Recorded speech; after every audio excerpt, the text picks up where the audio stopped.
Hello दोस्तों, मेरे YouTube channel पर आपका स्वागत है। अगर आपको मेरी कहानियाँ पसंद आती हैं तो चैनल को लाइक और सब्सक्राइब करना ना भूलें। आज मैं आपको सुनाऊंगी एक ऐसी कहानी जब श्री राम ने अपने भक्त के लिए रसोई बनाई थी। बात बहुत साल पहले की है। एक आलसी लेकिन भोला भाला युवक था आनंद। दिन भर कोई काम नहीं करता, बस खाता ही रहता और सोए रहता। घर वालों ने कहा, चलो जाओ, निकलो घर से, कोई काम धाम करते नहीं हो, बस पड़े रहते हो। वह घर से निकलकर यूं ही भटकते हुए एक आश्रम पहुंचा। वहां उसने देखा कि एक गुरुजी हैं। उनके शिष्य कोई काम नहीं करते, बस मंदिर की पूजा करते हैं। उसने मन में सोचा, यह बढ़िया है, कोई काम धाम नहीं, बस पूजा ही तो करना है। गुरुजी के पास जाकर पूछा, क्या मैं यहाँ रह सकता हूँ? गुरुजी बोले, हाँ हाँ, क्यों नहीं, लेकिन मैं कोई काम नहीं कर सकता। गुरुजी बोले, कोई काम नहीं करना है, बस पूजा करनी होगी। आनंद, ठीक है, वह तो मैं कर लूँगा। अब आनंद महाराज आश्रम में रहने लगे। ना कोई काम ना कोई धाम, बस सारा दिन खाते रहो और प्रभु भक्ति में भजन गाते रहो। महीना भर हो गया। फिर एक दिन आई एकादशी। उसने रसोई में जाकर देखा, खाने की कोई तैयारी नहीं। उसने गुरुजी से पूछा, आज खाना नहीं बनेगा क्या?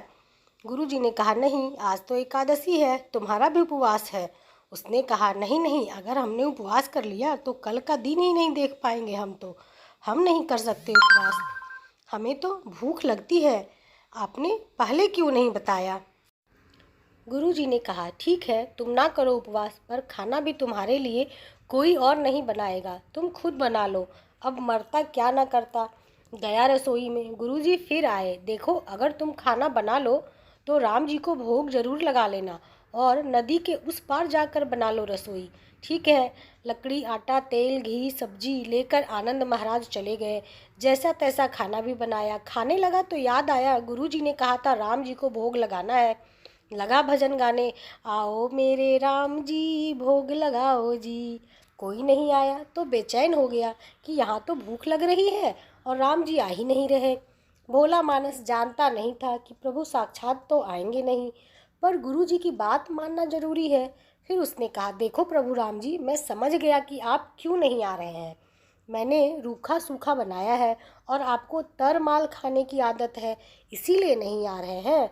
तो सुनो प्रभु, आज वहाँ भी कुछ नहीं बना है, सबको एकादशी है, खाना हो तो यह भोग ही खा लो। अब श्री राम अपने भक्त की सरलता पर बड़े मुस्कुराए और माता सीता के साथ प्रकट हो गए। भक्त असमंजस में। गुरु जी ने तो कहा था कि राम जी आएंगे, पर यहाँ तो माता सीता भी आई है और मैंने तो भोजन बस 2 लोगों का बनाया है। चलो कोई बात नहीं, आज इन्हें ही खाना खिला देते हैं। बोला, प्रभु मैं भूखा रह गया, लेकिन मुझे आप दोनों को देखकर बड़ा अच्छा लग रहा है। लेकिन अगली एकादशी पर ऐसा ना करना, पहले बता देना कि कितने जन आ रहे हो, और हाँ, थोड़ी जल्दी आ जाना। राम जी उसकी बात पर बड़े मुदित हुए। प्रसाद ग्रहण करके चले गए। अगली अगली एकादशी तक भोला मानस सब भूल गया। उसे लगा प्रभु ऐसे ही आते होंगे और प्रसाद ग्रहण करते होंगे। फिर एकादशी आई। गुरुजी से कहा, मैं चला अपना खाना बनाने, पर गुरुजी थोड़ा ज़्यादा अनाज लगेगा, वहाँ 2 लोग आते हैं। गुरुजी मुस्कुराए, भूख के मारे बावला है, ठीक है, ले जा और अनाज ले जा। अब की बार उसने 3 लोगों का खाना बनाया। फिर गुहार लगाई, प्रभु राम आइए, सीताराम आइए, मेरे भोजन का भोग लगाइए। प्रभु की महिमा भी निराली है। भक्त के साथ कौतुक करने में उन्हें भी बड़ा मज़ा आता है। इस बार वे अपने भाई लक्ष्मण, भरत, शत्रुघ्न और हनुमान जी को लेकर आ गए। भक्त को चक्कर आ गया। यह क्या हुआ, एक का भोजन बनाया तो 2 आ गए, आज 2 का खाना बनाया तो पूरा खानदान आ गया। लगता है आज भी भूखा ही रहना पड़ेगा। सबको भोजन लगाया और बैठे बैठे देखता रहा। अनजाने ही उसकी भी एकादशी हो गई। फिर अगली एकादशी आने से पहले गुरुजी से कहा, गुरुजी, ये आपके प्रभु राम जी अकेले क्यों नहीं आते? हर बार कितने सारे लोग ले आते हैं, इस बार अनाज ज़्यादा देना। गुरुजी को लगा, कहीं यह अनाज बेचता तो नहीं है, देखना पड़ेगा जाकर। भंडार में कहा, इसे जितना अनाज चाहिए दे दो, और छुपकर उसे देखने चल पड़े। इस बार आनंद ने सोचा, खाना पहले नहीं बनाऊंगा, पता नहीं कितने लोग आ जाए, पहले बुला लेता हूँ फिर बनाता हूँ। फिर टेर लगाई, प्रभु राम आइए, श्री राम आइए, मेरे भोजन का भोग लगाइए।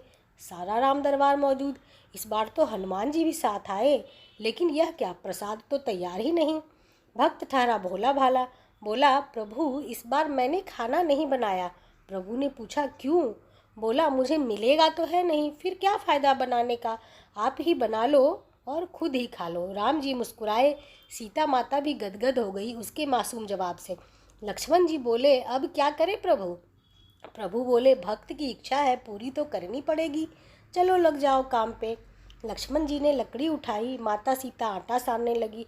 भक्त एक तरफ बैठकर देखता रहा। माता सीता रसोई बना रही थी तो कई ऋषि मुनि यक्ष गंधर्व प्रसाद लेने आने लगे। इधर गुरुजी ने देखा खाना तो बना नहीं, भक्त एक कोने में बैठा है। पूछा, बेटा क्या बात है, खाना क्यों नहीं बनाया? बोला, अच्छा किया गुरुजी आप आ गए, देखिए कितने सारे लोग आते हैं प्रभु के साथ। गुरुजी बोले, मुझे तो कुछ नहीं दिख रहा तुम्हारे और अनाज के सिवा।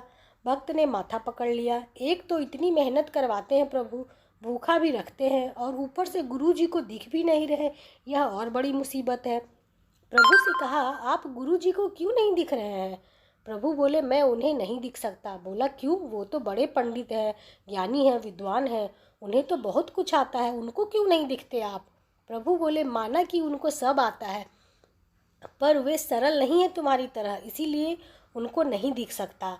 आनंद ने गुरुजी से कहा, गुरुजी प्रभु कह रहे हैं आप सरल नहीं हैं, इसीलिए आपको नहीं दिखेंगे।